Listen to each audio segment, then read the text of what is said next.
Hello students. So Yes. after the vacation we are again here. तो भाई हमारा जो चैप्टर चल रहा था, क्या चैप्टर चल रहा था बच्चों? रिफ्लेक्शन ऑफ लाइट हमने फिनिश कर लिया था और हम लोग रिफ्रैक्शन ऑफ लाइट स्टार्ट करने वाले थे। रे ऑप्टिक्स का दो मेजर पार्ट है, reflection of light and refraction of light. So हमने रिफ्लेक्शन ऑफ लाइट कंप्लीट कर लिया था और आज हम लोग रिफ्रैक्शन ऑफ लाइट स्टार्ट करने वाले हैं। तो बच्चों, जैसा कि आपको रिफ्लेक्शन के बारे में कुछ चीज़ें पहले से पता थी, आपने क्लास 10th में पढ़ा था, क्लास 8th में पढ़ा था, सिमिलरली रिफ्रैक्शन के बारे में भी आपको बहुत सारी चीज़ें मालूम है ऑलरेडी। ठीक है, क्यों? क्योंकि आपने क्लास 10th में उसको पढ़ा है, क्लास 8th में पढ़ा है, तो आपको बेसिक नॉलेज है। उसको अपन क्या करेंगे बेटा, और थोड़ा हायर लेवल पर पढ़ेंगे। So we are going to start refraction of light. Refraction of light, okay. तो सबसे पहले है ना, हम लोग क्या समझेंगे कि आखिर रिफ्रैक्शन ऑफ लाइट होता क्या है और क्यों होता है। ठीक है, ये दो बातें अपने को समझना इंपॉर्टेंट है कि रिफ्रैक्शन ऑफ लाइट है क्या एक्चुअल में और ये होता क्या है, इसका रीजन क्या है। ये दोनों बातें अपने को समझना है। ठीक है बेटा, तो देखो, जैसा कि हमने बोला कि जो लाइट है, लाइट कई सारे फेनोमेना शो करता है ना। उसमें से सबसे जो मेजर फेनोमेना है वो है reflection of light and refraction of light. ठीक है, चल, तो रिफ्लेक्शन ऑफ लाइट की बात करूं तो वो क्या है, किसी सरफेस से टकरा कर एक मीडियम से आया और टकरा करके उसी मीडियम में वापस आ गया। तो रिफ्लेक्शन का जो खेल होता है वो सेम मीडियम में होता है। ठीक है, एक ही मीडियम में होता है। बट जब हम बात रिफ्रैक्शन की करते हैं तो वहां पर हमें दो अलग अलग मीडियम की बात करनी पड़ती है। ठीक है, तो चलो यहां पर अपने को देखना पड़ेगा कि दो अलग अलग मीडियम, ये मान लो बेटा मीडियम 1 है एंड दिस इज मीडियम 2। ठीक है, ये जब दो मीडियम होते हैं, अगर एक लाइट रे यूं चल करके आए, ठीक है बच्चे, ये लाइट रे जो है इस तरीके से चल करके आए, तो जनरली हमने क्या समझा है, हमने सीखा है जब हमने प्रॉपर्टीज ऑफ लाइट पढ़ी, ठीक है, कि लाइट का जो टेंडेंसी होता है, लाइट का जो नेचर होता है वो है स्ट्रेट लाइन में ट्रैवल करने की, है ना। मतलब लाइट एक रेक्टिलिनियर मोशन करता है। ठीक है, तो बेटे इसको जो हमारा कन्वेंशनल नॉलेज है उसके हिसाब से हम क्या कह सकते हैं कि इसको कैसा जाना चाहिए,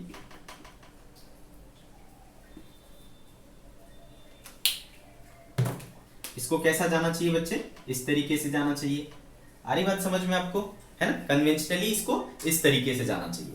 बट ऐसा देखा गया कि जब एक लाइट रे एक मीडियम से दूसरे मीडियम में जाता है तो वो स्ट्रेट लाइन डायरेक्शन में नहीं जा करके, वो मतलब ये इसका एक्चुअल डायरेक्शन हुआ। ठीक है, इसको इस तरीके से जाना चाहिए, कन्वेंशनली इसको ऐसा जाना चाहिए। हम यही प्रेडिक्ट कर सकते हैं कि light should travel like this. But जब मीडियम चेंज हो जाता है तो जिस जगह पर मीडियम चेंज होगा, जिस पॉइंट पर मीडियम चेंज होगा, उस पॉइंट पर आकर के लाइट जो है ये अपना स्ट्रेट लाइन, मतलब इस डायरेक्शन में चलने का जो पाथ था उसको छोड़ करके भटक जाता है। या तो ऐसा हो जाएगा या तो ऐसा हो जाएगा। ठीक है, ये अपने जो ओरिजिनल पाथ है, इसका स्ट्रेट लाइन पाथ है, उससे क्या हो जाएगा बेटा, ये डेविएट हो जाएगा। आ रही बात समझ में। तो ये जो फिनोमेना है लाइट का कि एक मीडियम से दूसरे मीडियम में जाने पर अपने ओरिजिनल पाथ से डेविएट हो जाना, भटक जाना, ठीक है, इस घटना को हम लोग क्या कहते हैं, रिफ्रैक्शन ऑफ लाइट कहते हैं। Got this? इस घटना को हम लोग, इस फिनोमेना को हम लोग रिफ्रैक्शन ऑफ लाइट कहते हैं। आ रही बात समझ में आपको? ठीक है, तो सबसे पहले इसका डेफिनेशन देख लेते हैं बेटा। When light ray travels from one medium to another medium,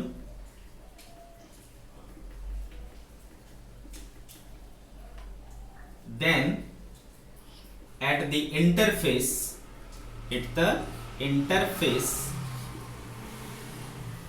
light ray deviates from its original path. This phenomena of light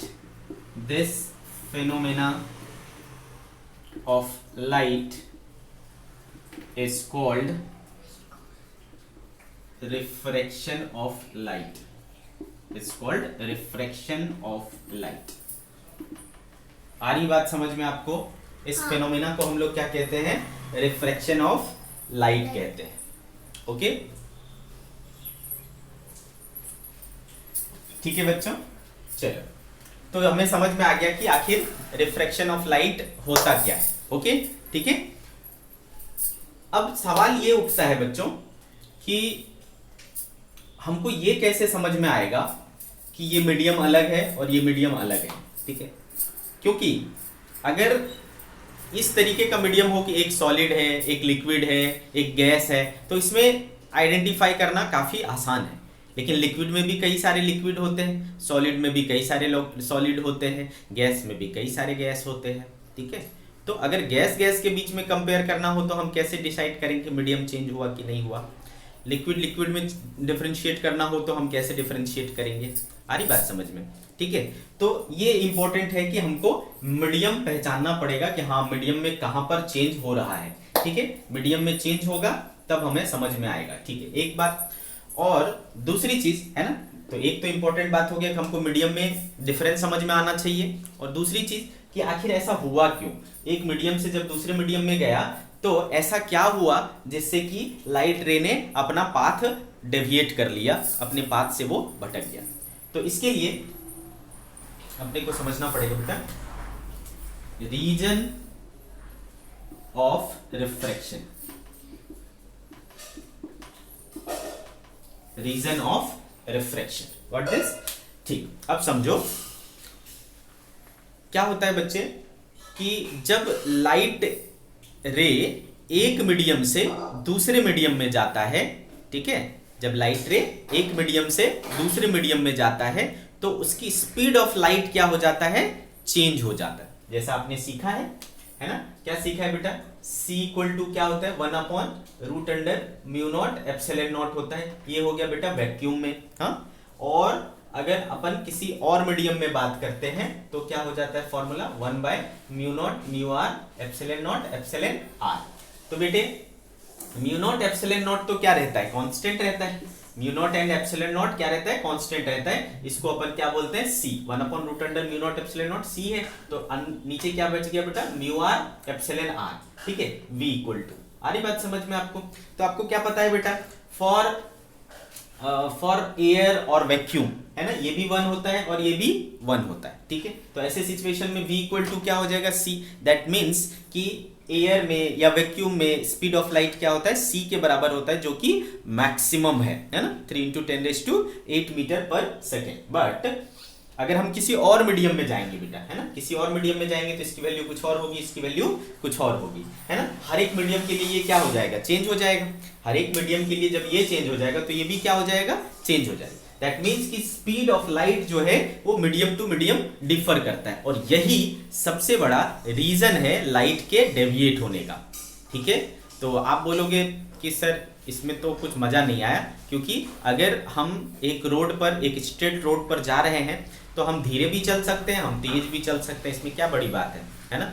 मुझे डायरेक्शन चेंज करने की क्या जरूरत है? अगर मैं डेली लाइफ से कंपेयर करूं अपने इस चीज को, तो आप बोल सकते हो कि हम एक ही रास्ते पर, एक ही स्ट्रेट लाइन पाथ पर धीरे भी चल सकते हैं, तेज भी चल सकते हैं. स्पीड कम हुआ, इससे हमें मुड़ने की तो जरूरत नहीं पड़ेगी.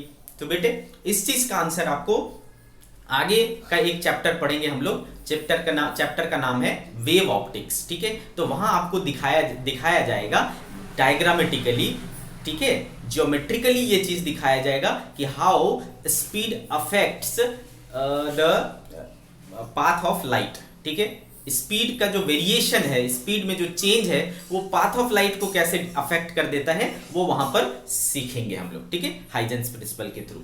ठीक है, तो बात समझ में आ गई कि कारण जो होता है इसका रिफ्रैक्शन का, वो क्या है? Variation and speed. ठीक है, तो इस चीज को मैं लिख देता हूं.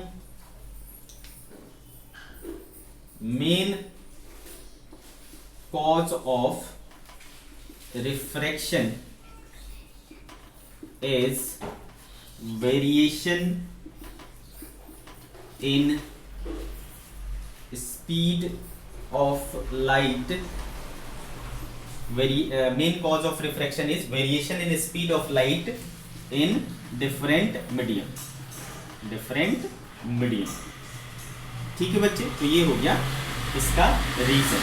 नाउ अब हमने अपने को ये समझना है बेटा कि आखिर मीडियम को हम कैसे डिफरेंशिएट करेंगे, कौन सा मीडियम जो है, किस मीडियम में हमारे स्पीड ऑफ लाइट किस तरीके का होगा. ठीक है, ये चीज अगर अपने को समझना है तो इसके लिए क्या किया गया बेटा, एक क्वांटिटी डिफाइन किया गया जिसको क्या कहा जाता है, रिफ्रैक्टिव इंडेक्स. ये जो है बेसिकली हमें बताता है optical density of the medium. क्या बताता है बच्चे, optical density of the medium. ठीक है, तो रिफ्रैक्टिव इंडेक्स,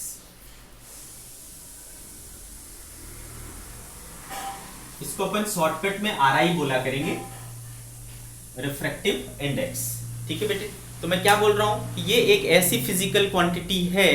ठीक है, it's a physical quantity which tells us about the optical density of a medium. ठीक है, optical density of the medium. ठीक है, दैट मीन्स हम कह सकते हैं कि it is the measurement of optical density of a medium. ठीक है, चलो, इट इज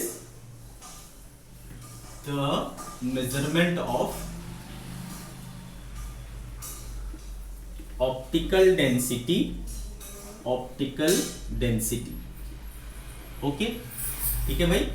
रिफ्रैक्टिव इंडेक्स जो है वो ऑप्टिकल डेंसिटी का मेजरमेंट है, कम होगा ज्यादा होगा, ये हमें कहां से समझ में आएगा, उसके रिफ्रैक्टिव इंडेक्स से समझ में आएगा. जो रिफ्रैक्टिव इंडेक्स है, रिफ्रैक्टिव इंडेक्स, ये हम दो तरह के पढ़ते हैं, रिफ्रैक्टिव इंडेक्स.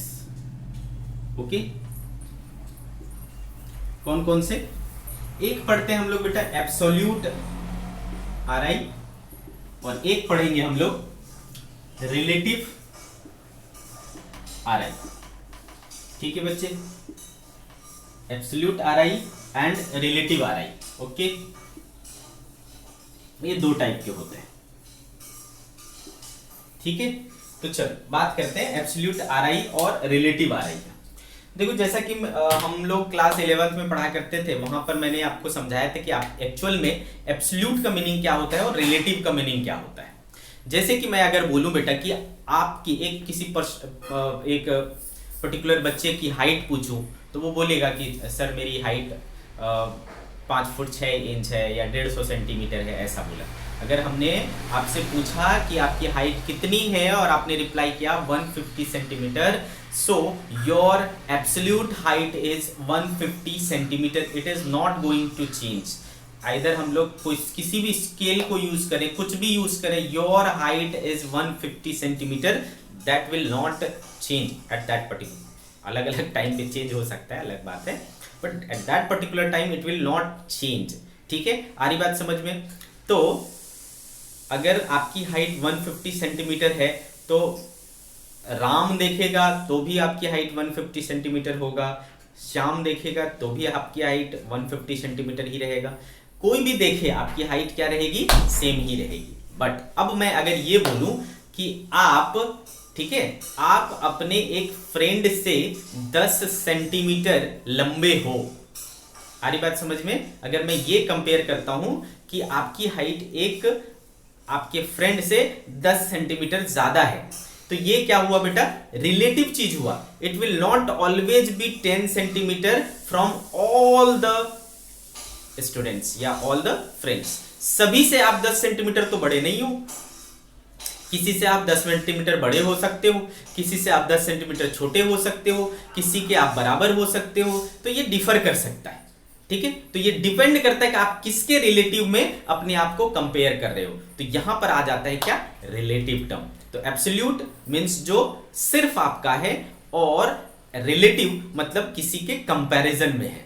ठीक है बेटे। तो यहां भी वही है, एब्सोल्यूट आरआई मतलब किसी एक मीडियम का अपना रिफ्रैक्टिव इंडेक्स, और रिलेटिव रिफ्रैक्टिव इंडेक्स मतलब आप किसी दूसरे मीडियम के साथ उसको कंपेयर कर रहे हैं। जब भी रिलेटिव टर्म आएगा दैट मीन्स कि वहां पर एक कंपैरिजन है, वहां पर एक कंपैरिजन हो रहा है। ठीक है बेटे। तो absolute refractive index and relative refractive index, इसको समझना काफी इंपॉर्टेंट है। चलो बात करते हैं एब्सोल्यूट रिफ्रैक्टिव इंडेक्स को। तो इसको डिफाइन किया जाता है बेटा, it is defined as the ratio of speed of light in vacuum to the speed of light in, ठीक है बेटे, speed of light in vacuum to the speed of light in given medium. जिस medium का आपको absolute RI निकालना है उस medium का, ठीक है, आपको क्या निकालना है, उस मीडियम का स्पीड और क्या बोलते हैं, speed of light in vacuum का रेशियो निकालना है। ठीक है। तो इसको जो डिनोट किया जाता है बेटा, उसको किससे करते हैं, म्यू से। तो किसी एक पर्टिकुलर मीडियम का म्यू निकालना है तो mu medium is equals to क्या हो जाएगा बेटा, speed of light in vacuum, C से डिनोट क्या करते हैं, और speed of light in given medium. तो जो भी आप मीडियम लोगे उस मीडियम का स्पीड ऑफ लाइट। ठीक है बच्चे। तो देखो क्या आ गया आपका फॉर्मूला, म्यू किसी एक पर्टिकुलर मीडियम का equal to speed of light in vacuum upon speed of light in given medium. तो यहां से हमें क्या समझ में आ रहा है बेटा, क्योंकि ये तो कांस्टेंट टर्म है, ये तो कांस्टेंट है 3 × 10⁸ metre per second. Therefore mu medium is inversely proportional to 1/b medium. ठीक है। उस मीडियम का ऑप्टिकल डेंसिटी, उस मीडियम का रिफ्रैक्टिव इंडेक्स और उस मीडियम का स्पीड, ठीक है, उस मीडियम का रिफ्रैक्टिव इंडेक्स और उस मीडियम में स्पीड ऑफ लाइट, ये दोनों आपस में क्या होते हैं, एक दूसरे के इनवर्सली प्रोपोर्शनल होते हैं। दैट मींस अगर मीडियम का रिफ्रैक्टिव इंडेक्स ज्यादा है दैट मींस वहां की स्पीड क्या है, कम है, या फिर अगर जहां पर स्पीड कम है वहां पर म्यू क्या होगा, ज्यादा होगा। ठीक है। तो इस चीज को अपने को समझना है। ठीक है, समझ गए हम। ठीक है भाई, ओके। तो यहां से अगर हमसे कोई पूछे कि बताओ इसकी यूनिट क्या होगा, इसका डायमेंशन क्या होगा, वगैरह वगैरह, तो क्या बोलेंगे बच्चे, तो ध्यान रखना, जो कि ये भी स्पीड है बच्चे, ये भी स्पीड है, दोनों सिमिलर क्वांटिटी है, और सिमिलर क्वांटिटीज के रेशियो हमेशा क्या होते हैं, यूनिटलेस एंड डायमेंशन लेस। हमेशा यूनिटलेस तो नहीं, डायमेंशन लेस तो, डायमेंशन लेस होगा, यूनिटलेस हो ऐसा जरूरी नहीं है, क्योंकि हमारे पास एक एग्जांपल है बेटा, कौन सा, थीटा। थीटा इक्वल्स टू क्या होता है बेटा, L/r। इसका डायमेंशन तो नहीं होता लेकिन यूनिट होता है रेडियन, याद है ना। तो जनरली ऐसा होता है लेकिन हमेशा हो जरूरी नहीं है। ठीक है बेटा। तो इस कंडीशन में इसका कोई यूनिट कोई डायमेंशन नहीं होता है, it has no unit no dimension, यानी यूनिटलेस एंड डायमेंशनलेस। ठीक है बेटा, it has no unit no dimension. तो ये आपको क्या देगा, बेसिकली प्योर नंबर देगा, it is a pure number. ठीक है बेटा। और ये हमेशा 1 से बड़ा होगा। एब्सोल्यूट रिफ्रैक्टिव इंडेक्स जो होता है वो ऑलवेज ग्रेटर देन 1 होता है, it is always greater than 1। Okay बच्चों, it is always greater than 1। आ रही बात समझ में आपको। ठीक है भाई। तो ये इंफॉर्मेशन था हमारा एब्सोल्यूट रिफ्रैक्टिव इंडेक्स के बारे में। कुछ रिफ्रैक्टिव इंडेक्स जो है, जनरली आपको क्वेश्चन में रिफ्रैक्टिव इंडेक्स की वैल्यू गिवन रहती है, अगर नहीं गिवन है तो कुछ जो है उसके हमको याद रखने चाहिए। ठीक है। जैसे कि म्यू एयर कितना होता है बेटा, 1। म्यू वैक्यूम क्या होता है, 1। म्यू ग्लास का क्या होता है बेटा, 3/2। और म्यू वाटर ये कितना होता है बेटा, 4/3। एंड म्यू डायमंड ये मैक्सिमम होता है बेटा, सबसे ज्यादा जो रिफ्रैक्टिव इंडेक्स होता है वो डायमंड का होता है, और वो है बेटा 2.42। ठीक है, कितना होता है म्यू डायमंड 2.42। तो इतना कम से कम आपको याद रखना चाहिए, बाकी आपको अगर कुछ और चीजें रहेगी तो उसका गिवन रहेगा। ठीक है बच्चे, तो ये देखो बच्चे हमारा एब्सोल्यूट रिफ्रैक्टिव इंडेक्स कंप्लीट हुआ। ठीक है, अब बात करते हैं हम लोग रिलेटिव रिफ्रैक्टिव इंडेक्स का। तो जैसा मैंने आपको बोला कि जब आप रिलेटिव रिफ्रैक्टिव इंडेक्स की बात करते हो तो आप एक मीडियम को दूसरे मीडियम से कंपेयर कर रहे होते हो। ठीक है बच्चे, तो जब हम एक मीडियम को दूसरे मीडियम से कंपेयर कर रहे हैं तो उसमें से एक छोटा होगा और उसमें से एक बड़ा होगा। तो एक की वैल्यू 1 से छोटी हो सकती है, एक की वैल्यू 1 से बड़ी हो सकती है। कंपैरिजन में एक को कंपेयर करेंगे दूसरे से तो हो सकता है 1 से बड़ा हो, और दूसरे को पहले से कंपेयर करेंगे तो हो सकता है छोटा हो। तो ये दोनों चीज हो सकता है, 1 से छोटा भी हो सकता है, 1 से बड़ा भी हो सकता है, लेस देन 1 भी हो सकता है, ग्रेटर देन 1 भी हो सकता है। बट एब्सोल्यूट वाला हमेशा क्या होगा, ग्रेटर देन 1 ही होगा। आ रही बात समझ में? ओके, तो चलो रिलेटिव रिफ्रैक्टिव इंडेक्स समझते हैं। काफी इंपॉर्टेंट। तो यहां पर जैसे कि बात हो रही है कि यहां पर दो अलग अलग मीडियम होंगे, तो चलो एक मीडियम हो जाएगा मीडियम 1, एक मीडियम हो जाएगा मीडियम 2। ठीक है बच्चे, दो अलग अलग मीडियम हो गए। इसके रिफ्रैक्टिव एब्सोल्यूट रिफ्रैक्टिव इंडेक्स को क्या बोल दिया मैंने, μ1, और इसका अपना रिफ्रैक्टिव इंडेक्स क्या है, μ2। इसमें स्पीड ऑफ लाइट मान लो v1 है और इसमें स्पीड ऑफ लाइट मान लो v2 है। ठीक है, इसमें स्पीड ऑफ लाइट v2 है। अच्छे से समझ में आ रहा है आपको? बहुत अच्छी बात है भाई। नाउ सी, अगर आपको निकालना है relative refractive index of medium 1 with respect to medium 2, ऐसा क्या निकालना है आपको, relative RI of medium 1, medium 1 का निकालना है विथ रिस्पेक्ट टू मीडियम 2। तो what you have to do, symbol तो वही रहेगा बेटा म्यू, लिखना समझो ये बहुत इंपॉर्टेंट है। तो देखो रिलेटिव RI ऑफ मीडियम 1, किसका रिफ्रैक्टिव इंडेक्स चाहिए, मीडियम 1 का चाहिए, रिलेटिव RI ऑफ मीडियम 1। ठीक है, किसका चाहिए, 1 का चाहिए, तो इसको यहां पर नीचे लिखेंगे। ठीक है, 1, और बोलते हैं विथ रिस्पेक्ट टू मीडियम 2, किसके रिस्पेक्ट में चाहिए। ठीक है बच्चे, इसका सिंपल सा मीनिंग होता है कि जब आप बोलते हो कि refractive index of medium 1 with respect to medium 2, मतलब मीडियम 1 में कौन है, ऑब्जेक्ट है, और मीडियम 2 में कौन है, ऑब्जर्वर है। सिंपल सा मीनिंग है इसका। ठीक है, medium 1 with respect to medium 2, तो 1 में हमारा कौन है, ऑब्जेक्ट है, और 2 में कौन है, ऑब्जर्वर है। आ रही बात समझ में? क्लियर? तो देखो क्या होगा बेटा, मतलब 1 से लाइट किस में जा रही है, 2 में जा रही है, 1 से लाइट 2 में जा रही है।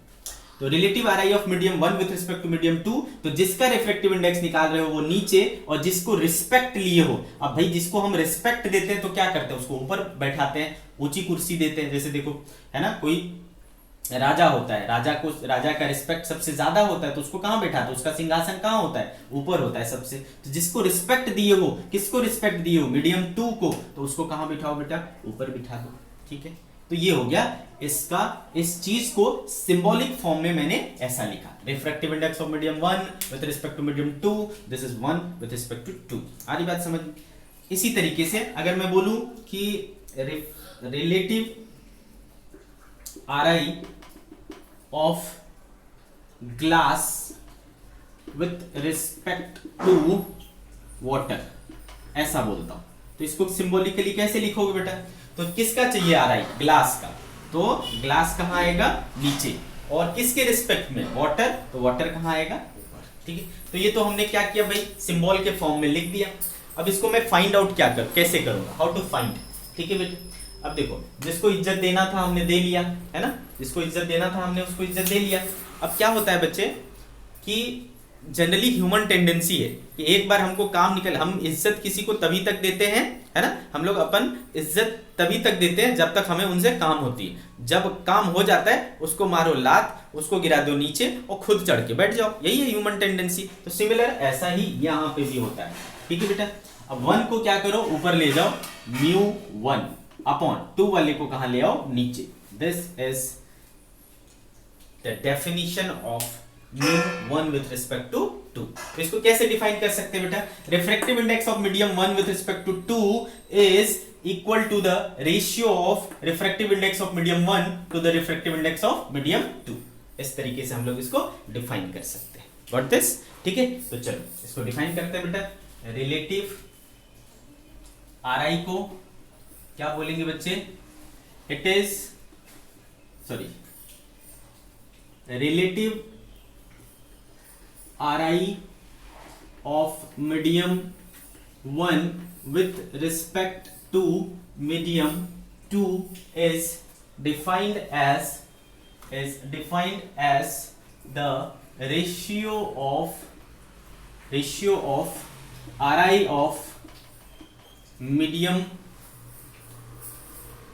1 to the RI of medium 2, RI of medium 2 that is करके ये लिखोगे, एग्जाम्पल के तौर पर ये लिखोगे। ठीक है, तो इतना हमने कर लिया। इसी तरीके से इसी कंसेप्ट को यूज करते हुए इसको क्या लिख सकता हूं बेटा?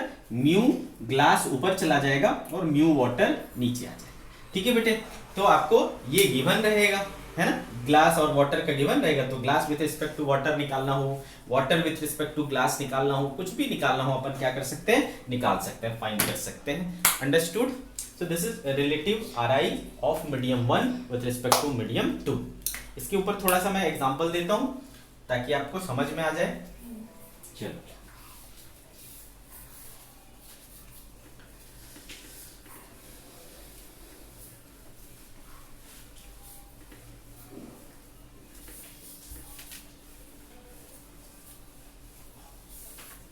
समझिए, अगर मैं बोलता हूं if RI of glass is 3/2 and RI of water is 4/3, then find RI of glass with respect to RI of water। ठीक है, ये हो गया हमारा question. See how to solve this. तो बेटे देखो, क्या चाहिए आपको? RI ऑफ ग्लास चाहिए, तो म्यू किसका चाहिए? ग्लास का चाहिए। किसके रिस्पेक्ट में? वाटर के रिस्पेक्ट। तो हो गया भाई ये। तो ग्लास वाला कहां चला जाएगा? ऊपर, म्यू ग्लास, और वाटर वाला कहां आ जाएगा बेटा? वाटर नीचे। ठीक है, ये हो गया हमारा फॉर्मूला। तो देखो ग्लास का कितना है बेटा? 3/2 और वाटर का कितना है? 4/3। तो देखो क्या हो गया बेटा? 3 3 9/8। This is mu glass with respect to water. आ गया हमारा relative refractive index of glass with respect to water. हम इस तरीके से कैलकुलेट कर सकते हैं। आ रही बात समझ में? ठीक है, ओके। अब अगर इसी को मैंने इस तरीके से कहा होता कि फाइंड, इसी क्वेश्चन में हमने अगर बोला होता कि find RI of water with respect to glass, इस बार हमने सिचुएशन चेंज कर दिया। इस बार हमको क्या निकालना है? वाटर का निकालना है। तो म्यू वाटर का किसके रिस्पेक्ट में? ग्लास के रिस्पेक्ट में। तो ग्लास ऊपर जाएगा इस बार। ठीक है बेटा, डेफिनेशन क्या हो जाएगा? Water upon glass. वाटर कितना बेटा? 4/3। ग्लास कितना बेटा? 3/2। तो इस बार देखो क्या हो गया? 8/9। This time 8/9। तो बेटे यहां से देखो तो ये क्या महसूस हो रहा है? ग्रेटर देन 1, और यहां से देखो तो ये क्या महसूस हो रहा है? Less than 1। तो बोथ आर पॉसिबल, है ना। रिलेटिव रिफ्रैक्टिव इंडेक्स में बोथ आर पॉसिबल। 1 से लेस भी हो सकता है, 1 से 2 भी हो सकता है, बट एब्सोल्यूट रिफ्रैक्टिव इंडेक्स हमेशा क्या होगा? ग्रेटर देन 1 होगा। क्लियर है मेरी बात? Okay, understood. सी, तो ये हो गया बेटा कि हमको अगर एक मीडियम का दूसरे मीडियम के साथ रिफ्रैक्टिव इंडेक्स निकालना हो तो we can find this easily. ठीक है बच्चे,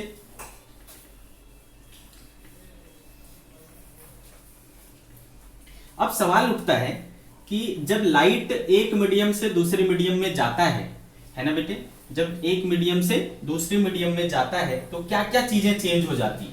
जैसा कि हमने बोला स्पीड ऑफ लाइट चेंज हो जाता है भाई, है ना। स्पीड ऑफ लाइट चेंज हो जाता है, और कुछ चेंज होता है क्या? देखते हैं। when light goes from one medium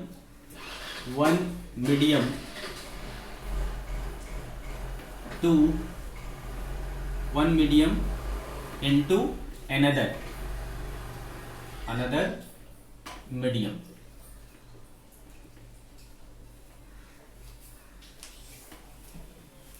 Following things change. क्या क्या चेंज होता है देखते हैं।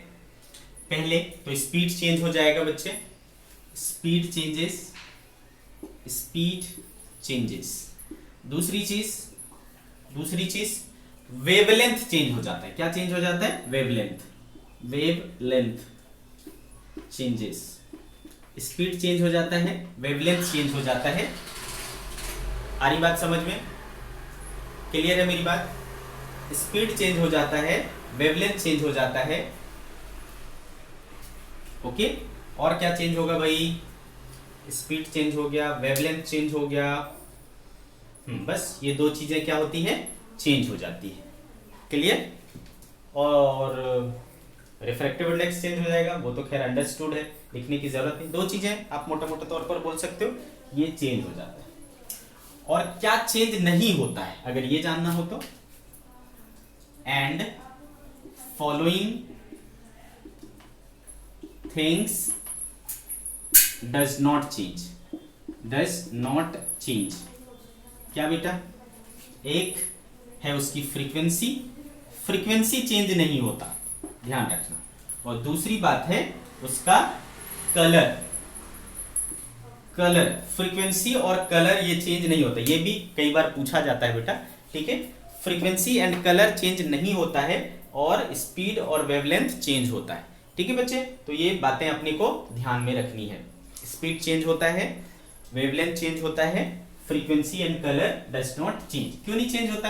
याद करो, जब हम लोग वेव चैप्टर पढ़े थे तो वहां हमने क्लियर लिखाया था कि जो सबसे फंडामेंटल प्रॉपर्टी होता है किसी भी वेव का, वो है फ्रीक्वेंसी। बाकी चीजें चेंज हो सकती हैं, फ्रीक्वेंसी चेंज नहीं हो सकता है। ठीक है बच्चे, फ्रीक्वेंसी चेंज नहीं हो सकता because frequency depends on the source, है ना। Frequency depends on the source. तो फ्रीक्वेंसी चूंकि एक बार सोर्स से वो निकल चुका है तो फिर वो चेंज नहीं होने वाला है। ठीक है, ये समझ में आ गया। ठीक है, अब बच्चे हमको समझ में आ गया कि मीडियम की पहचान हमें किससे होती है? रिफ्रैक्टिव इंडेक्स से होती है। तो मीडियम के बेसिस पर, रिफ्रैक्टिव इंडेक्स के बेसिस पर हम क्या कर पाएंगे? मीडियम को डिफरेंशिएट कर पाएंगे। तो चलो देखते हैं कि मीडियम, है ना, ऑप्टिकल मीडियम जो होते हैं वो कितने टाइप के होते हैं? ऑप्टिकल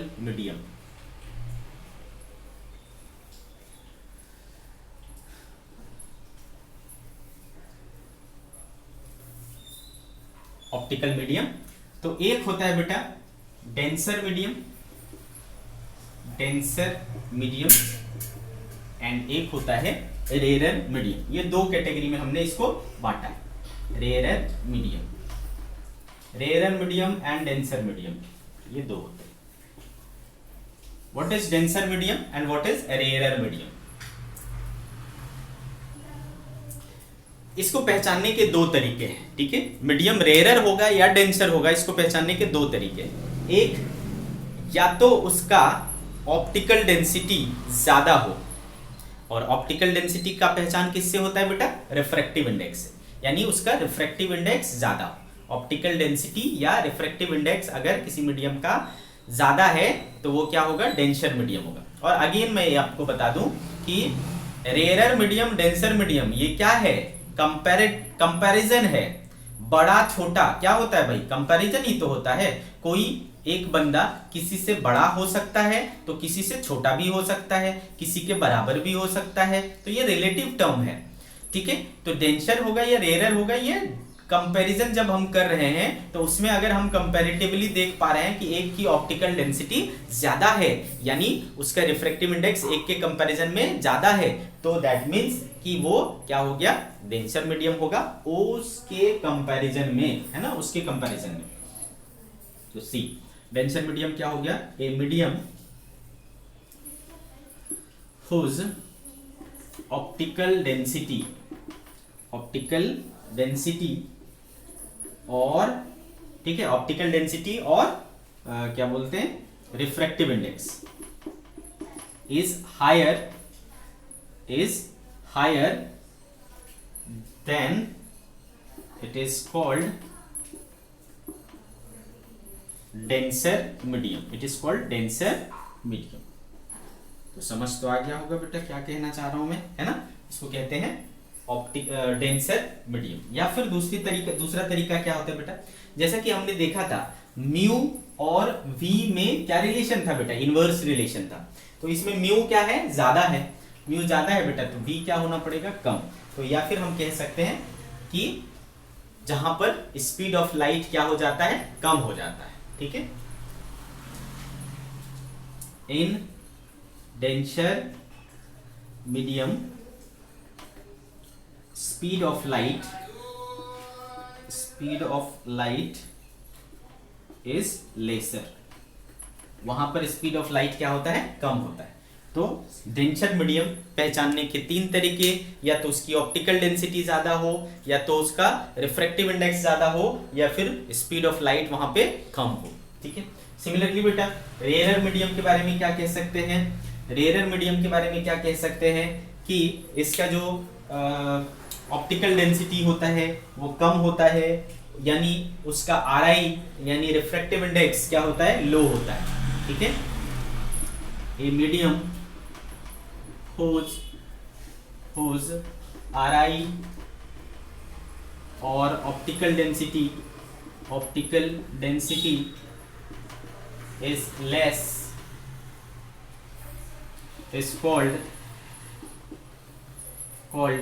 rarer medium, ठीक है, उसको कहेंगे हम लोग रेयर मीडियम। और इस रेयर मीडियम में चूंकि म्यू कम है बेटा, म्यू कम है तो वी क्या होगा, ज्यादा, ठीक है। In rare medium speed of light is greater, वहां पर ज्यादा रहेगा, ठीक है, इज ग्रेटर। तो इस denser medium, rare medium all we understood, ठीक है।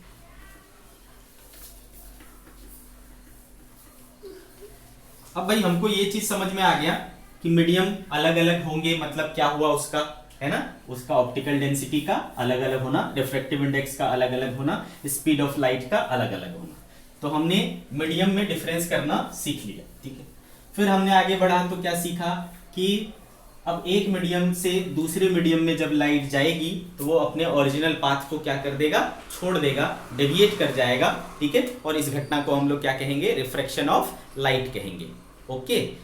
अब बच्चे जैसा रिफ्लेक्शन होता था तो रिफ्लेक्शन होते वक्त वो कुछ नियम कानून का पालन करता था, है ना, कुछ रूल्स को फॉलो करता था, उन रूल्स को हमने लॉ ऑफ रिफ्लेक्शन कह दिया था। सिमिलरली यहाँ पर भी जब एक मीडियम से लाइट दूसरे मीडियम में जाएगा तो वो कुछ रूल्स को फॉलो करेगा, कुछ नियम का पालन करेगा। इस चीज को हम लोग क्या कहते हैं बेटा, लॉज ऑफ रिफ्रैक्शन, ठीक है। चलो तो we are going to start laws of refraction,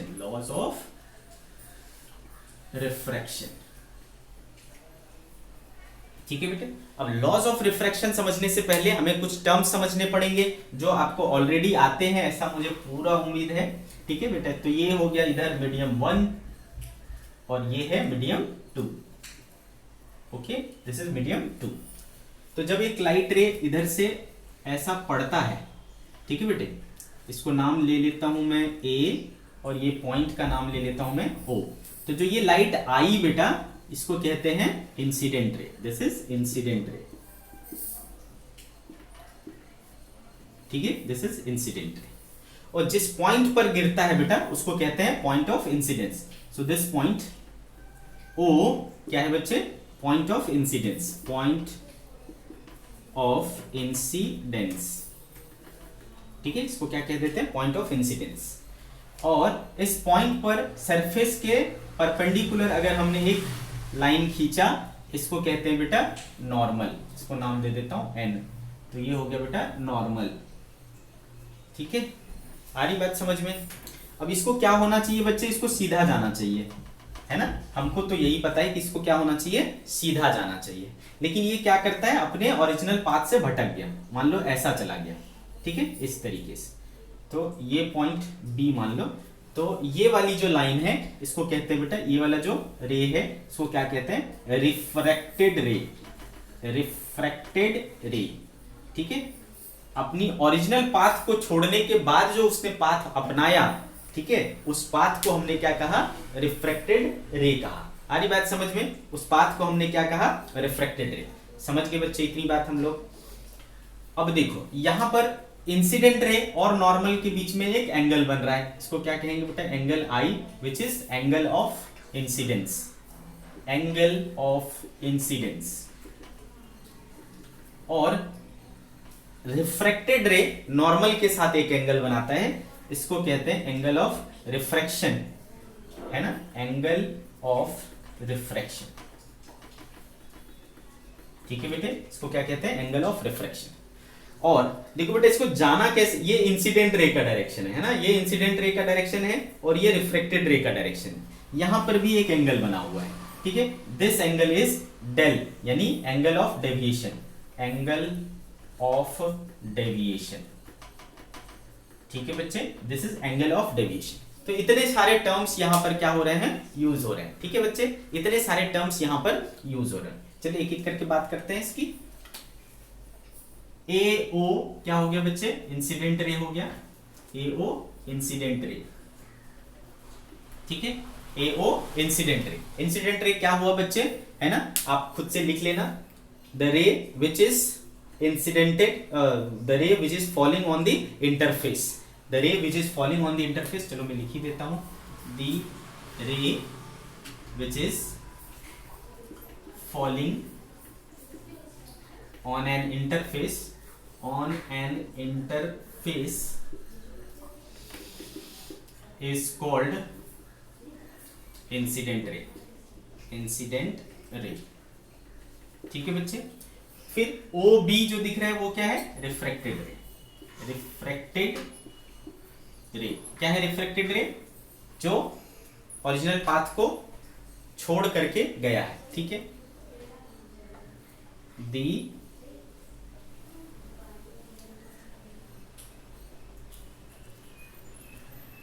रे, ठीक है, इसको क्या बोल सकता हूं, दी रे in medium 2, medium 2 is refracted ray, refracted ray, okay.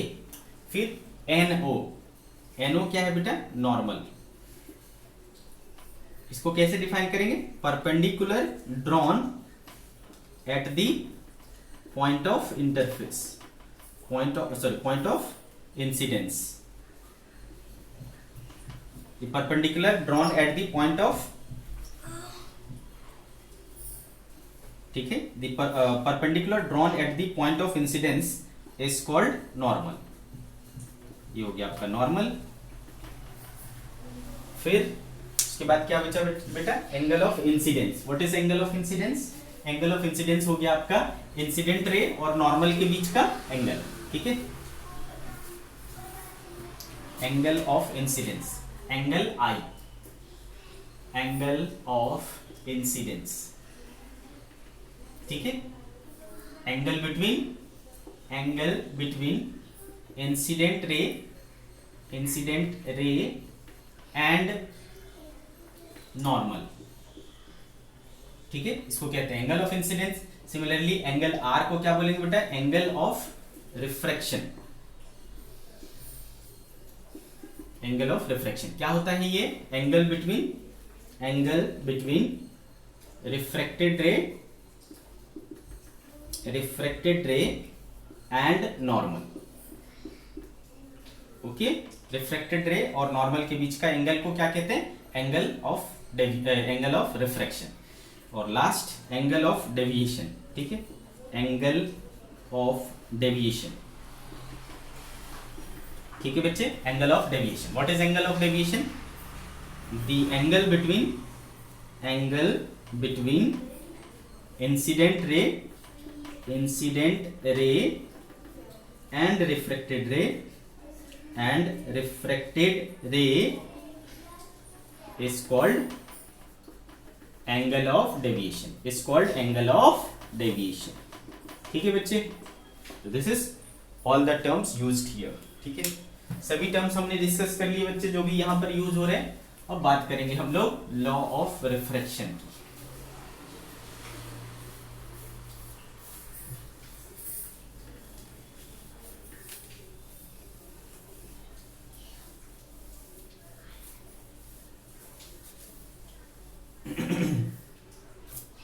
तो भाई again same thing we are drawing here. तो भाई एक इंटरफेस है, बाउंड्री बोल सकते हो, दोनों जो मीडियम है उनको सेपरेट करने वाली जो बाउंड्री है वो. तो this is medium 1, this is medium 2, ये है इसका μ1, इसका है μ2, इसमें स्पीड ऑफ लाइट v1, इसमें स्पीड ऑफ लाइट v2, इसमें वेवलेंथ, मान लो वेवलेंथ भी चेंज होता है बेटा. तो ये हम λ1, तो यहाँ पर λ2 क्या नहीं चेंज होता है, फ्रीक्वेंसी नहीं चेंज होता है. तो फ्रीक्वेंसी यहाँ भी f होगा और यहाँ भी f होगा. ठीक है, तो एक लाइट रे यूं आया बच्चे, इंसिडेंट रे हो गया a o, ये क्या हो गया आपका नॉर्मल हो गया, जाना इसको ऐसे चाहिए था और ये ऐसा हो गया. ठीक है, तो o b, this is angle I और दिस इज एंगल R. ठीक है बच्चे, तो फर्स्ट लॉ ऑफ रिफ्रैक्शन क्या कहता है, first law of refraction, first law of refraction कहता है कि जो ये इंसिडेंट रे हैं और ये रिफ्रैक्टेड रे हैं और ये नॉर्मल है, ये तीनों के तीनों हमेशा क्या होंगे, सेम प्लेन में रहेंगे. ये देखो प्लेन दिख रहा है आपको, सेम प्लेन में incident ray, refracted ray and normal रहेंगे.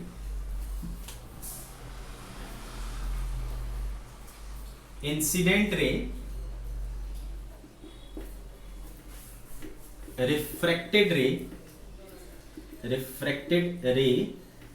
And normal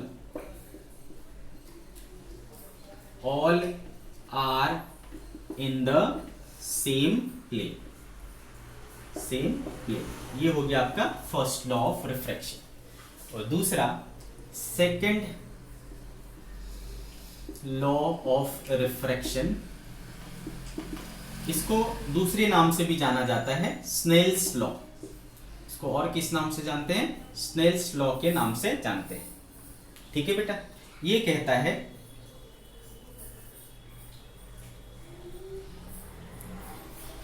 the ratio of sine of angle of incidence and sine of angle of refraction is always a constant. इन दोनों का जो रेशियो है वो हमेशा क्या रहेगा, कांस्टेंट रहेगा. दैट इज, ठीक है बेटे, साइन आई और साइन आर क्या रहेगा, कांस्टेंट रहेगा. कौन सा कांस्टेंट रहेगा, तो μ2 बाय μ1 के. किसके कांस्टेंट, क्योंकि μ2 μ1 दोनों क्या होते हैं बेटा, कांस्टेंट होते हैं, है ना. तो इसको क्या लिख सकते हैं, अभी हमने सीखा है बेटा, μ2 विथ रिस्पेक्ट टू 1, है ना. μ2, ठीक है, μ2 विथ रिस्पेक्ट टू 1 ऐसा बोल सकते हैं. आ रही बात समझ में आपको. ठीक है, तो ये देखो आया क्या, sine of angle of incidence और साइन ऑफ एंगल ऑफ, ये हमेशा क्या रहता है बेटा, कांस्टेंट रहता है. दिस इज ऑल्सो, है ना, हमेशा कांस्टेंट. ठीक है, तो sine of angle of incidence और sine of angle of refraction का जो रेशियो होगा वो हमेशा एक कांस्टेंट आएगा. ये चीज हमें यहां समझ में आ रहा है. ओके, बात आ गई समझ में आपकी. साइन आई और साइन आर का जो रेशियो होता है वो हमेशा एक कांस्टेंट रहता है. ठीक है भाई, ठीक है. अब देखो इसको थोड़ा सा और पोस्टमार्टम करते हैं इसका, और क्या कह सकते हैं हम लोग.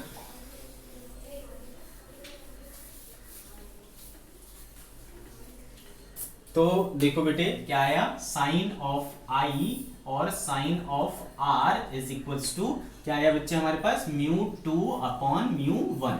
ठीक है, स्नेल्स लॉ यही हुआ। इसको याद रखने के लिए मैं एक शॉर्टकट बताता हूं। इसको इधर ले जाओ बेटा, μ1 sin i इक्वल्स टू, इधर क्या हो जाएगा, μ2 sin r। ठीक है, हमेशा अपन क्या करते हैं बेटा, हमेशा जनरली अपन क्या करते हैं, जहां से लाइट जा रही होती है उसको अपन कहते हैं मीडियम वन, मतलब जहां से लाइट इंसिडेंट हो रही है उसको अपन कहते हैं मीडियम वन, और जहां को लाइट जा रही है उसको अपन कहते हैं मीडियम टू। ठीक है, मीडियम वन, मीडियम टू, जहां से लाइट जा रही है मतलब जहां ऑब्जेक्ट रखा हुआ है वो मीडियम वन है, जहां ऑब्जर्वर है वहां पर मीडियम टू। ठीक है, इस कन्वेंशन को हमेशा याद रखना। ठीक है बेटा, तो ये मीडियम वन हो गया, और उधर का साइन ऑफ एंगल यही वन, इधर का मीडियम है और इधर का एंगल है। ठीक है, तो हमेशा क्या याद रखोगे, जिस तरफ का हमने एंगल लिया उस तरफ का मीडियम रिफ्रैक्टिव इंडेक्स लेना है। तो देखो इधर का साइन ऑफ एंगल इंटू इधर का साइन ऑफ इधर का रिफ्रैक्टिव इंडेक्स इक्वल टू क्या है, दूसरे साइड का sine of angle and sine refractive index. दिख रहा है क्लियरली? ठीक है, तो ये याद रखने में आसानी रहता है, अपन कंफ्यूज नहीं होते हैं। इस तरफ का रिफ्रैक्टिव इंडेक्स इनटू इस तरफ का साइन ऑफ एंगल, इस तरफ का रिफ्रैक्टिव इंडेक्स इनटू इस तरफ का साइन ऑफ एंगल, आपस में हमेशा क्या रहेंगे, बराबर रहेंगे। This is the Snell's law.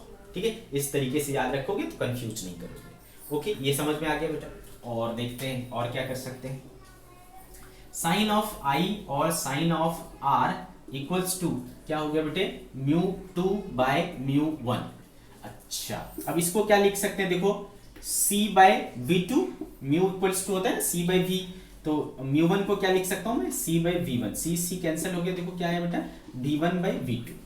तो साइन i और साइन r का रेशियो या तो आप μ2 बाय μ1 लिख सकते हो या फिर v1 बाय v2, यानी अगर आपको स्पीड पता हो तो भी आप साइन i और साइन r का रेशियो निकाल सकते हो, है ना बच्चे। और क्या बेटा, क्योंकि v बराबर क्या होता है, f इंटू लेमडा होता है बेटा, तो f तो दोनों में सेम है, लेमडा वन मीडियम वन में, और इसमें f सेम है लेमडा टू। तो बेटे ये f और f कैंसिल हो जाएगा, तो देखो एक और रिलेशन आ गया। तो देखो sine i by sine r equals to, या तो आप μ2 बाई μ1 कर सकते हो, या तो आप v1 बाई v2 कर सकते हो, या फिर आप lambda one by lambda two कर सकते हो। इन तीनों में से कोई भी रेशियो यूज करके कोई भी दूसरा रेशियो फाइंड कर सकते हो। ठीक है ना, कोई भी एक रेशियो यूज करके कोई भी दूसरा रेशियो आप निकाल सकते हो, फाइंड कर सकते हो। ठीक है, so this is all about laws of refraction. Okay, laws of refraction के बारे में हमने सारी बातें कर ली। ठीक है,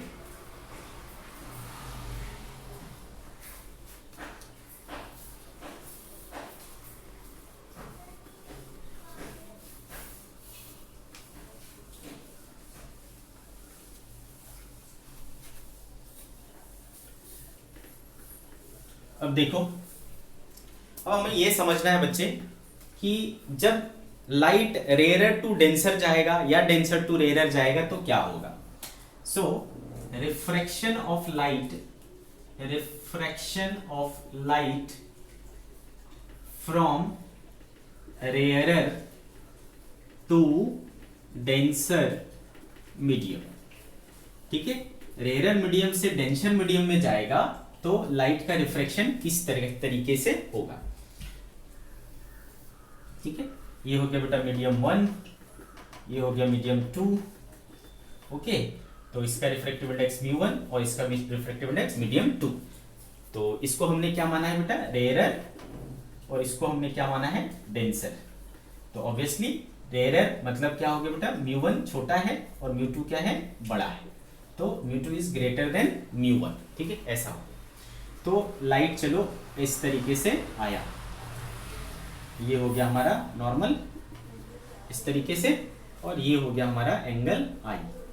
तो अब ये कैसे, इसको ओरिजिनली कैसा जाना चाहिए, इस तरीके से, लेकिन क्या होगा, किधर भटकेगा, ये आप अपने को देखना है। तो हमने सीखा है बेटा कि from Snell's law sine I upon sine R is equals to, क्या सीखा है बच्चे हमने, मीडियम μ2 बाय μ1। ठीक है, यही सीखा है हमने स्नेल्स लॉ से, sine I by sine R equals to mu two by mu one. अब वहां देखो म्यू टू क्या है बेटा, बड़ा है ना, म्यू टू क्या है बड़ा और म्यू वन क्या है छोटा, तो ये क्या दे देगा आपको, ग्रेटर देन वन दे देगा। तो sine I by sine R जो है वो ग्रेटर देन वन हो गया, that means therefore sine I क्या हो गया आपका बेटा, ग्रेटर देन साइन आर हो गया, that means I greater than R हो गया, यानी एंगल ऑफ आर क्या है, छोटा। अभी तक देखो ये दोनों क्या है, बराबर है, और इसको क्या करना है, छोटा, आई से छोटा। आई से छोटा होने के लिए क्या होना पड़ेगा बेटा, इसको इधर झुकना पड़ेगा, है कि नहीं। तो देखो ये क्या होता है, टुवर्ड्स द नॉर्मल झुक जाता है, क्या हो जाता है, टुवर्ड्स द नॉर्मल झुक जाता है। ये हो गया आपका रिफ्रैक्टेड रे और ये हो गया एंगल आर, ठीक है बेटे। तो देखो यहां से मैथमेटिकली अपने को समझ में आ रहा है कि जो जब लाइट रे एक मीडियम से दूसरे मीडियम में जाएगा तो वो क्या होगा, अपने पाथ से भटक जाएगा और किधर भटकेगा बेटा, टुवर्ड्स द नॉर्मल भटकेगा। किधर भटकेगा, टुवर्ड्स द नॉर्मल भटकेगा, ठीक है। तो ये सारी चीजें लिखने के बाद आप एक लाइन लिख लेंगे,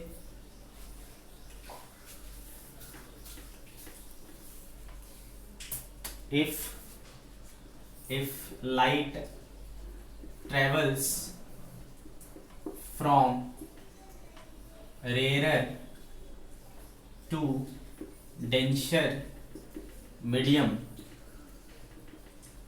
ठीक है, it bends towards the normal, ठीक है, it bends towards the normal। इसको याद रखने के लिए मैं आपको बोलता हूं कि ऐसे याद रखना, R D T, rare to denser जाने में टुवर्ड्स द नॉर्मल झुक जाएगा, आर डी टी है ना, रेयर टू डेंसर जाने पर टुवर्ड्स द नॉर्मल बेंड हो जाएगा। इस तरीके से आप याद रखना, क्लियर है बच्चे, ठीक है। तो अगर कभी भी रेयर टू डेंसर जाएगा तो लाइट रे क्या हो जाता है, टुवर्ड्स द नॉर्मल हो जाता है। अच्छा, अभी अभी हमने चूंकि सीखा है कि ये वाला जो एंगल होता है वो क्या होता है बेटा, एंगल ऑफ डेविएशन होता है, डेल। तो इस केस में एंगल ऑफ डेविएशन कितना होगा, एंगल ऑफ डेविएशन जब रेयर टू डेंसर में जा रहा है तो डेल इक्वल टू क्या होगा, तो देखो बेटा डेल क्लियरली सी लिखा जा सकता है, डेल इक्वल टू क्या होगा, आई माइनस आर। कितना होगा बेटा, आई माइनस आर, ठीक है। तो यहां से हमें ये पता चल जाएगा। अच्छा, अब इसका उल्टा करते बेटा, denser to rare, denser to rare medium करते हैं।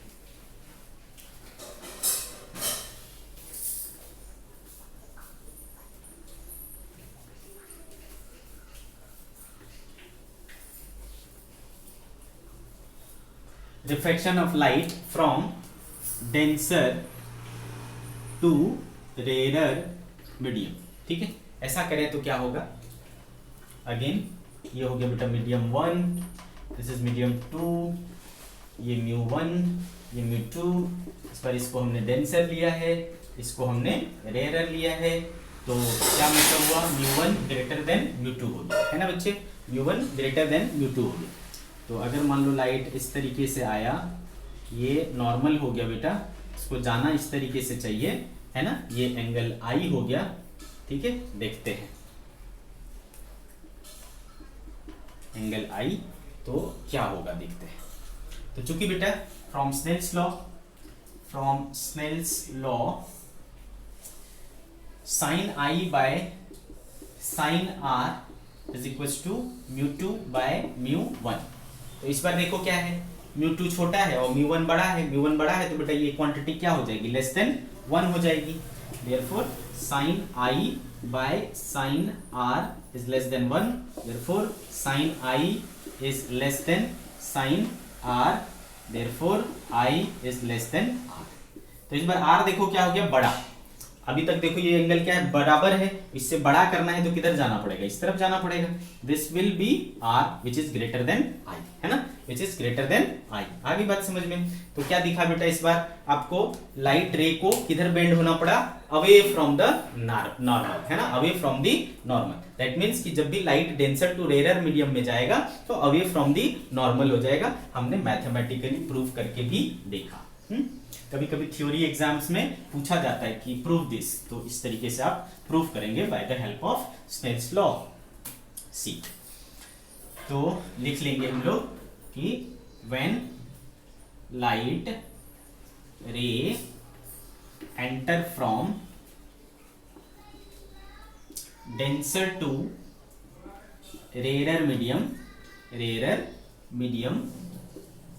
ठीक है, when light ray enter from denser to rare medium it bends away from the normal,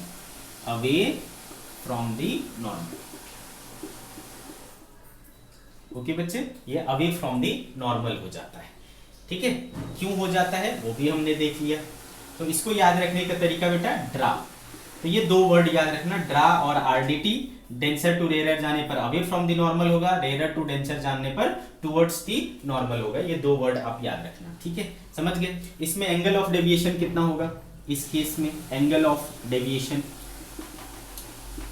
ठीक है बेटे, तो डेल इक्वल टू यहां से क्लियरली दिख रहा है एंगल आर माइनस आई होगा, ठीक है, angle are minus I.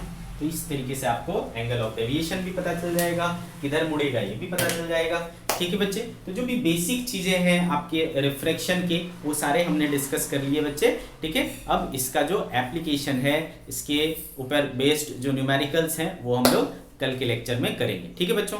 Till then bye bye.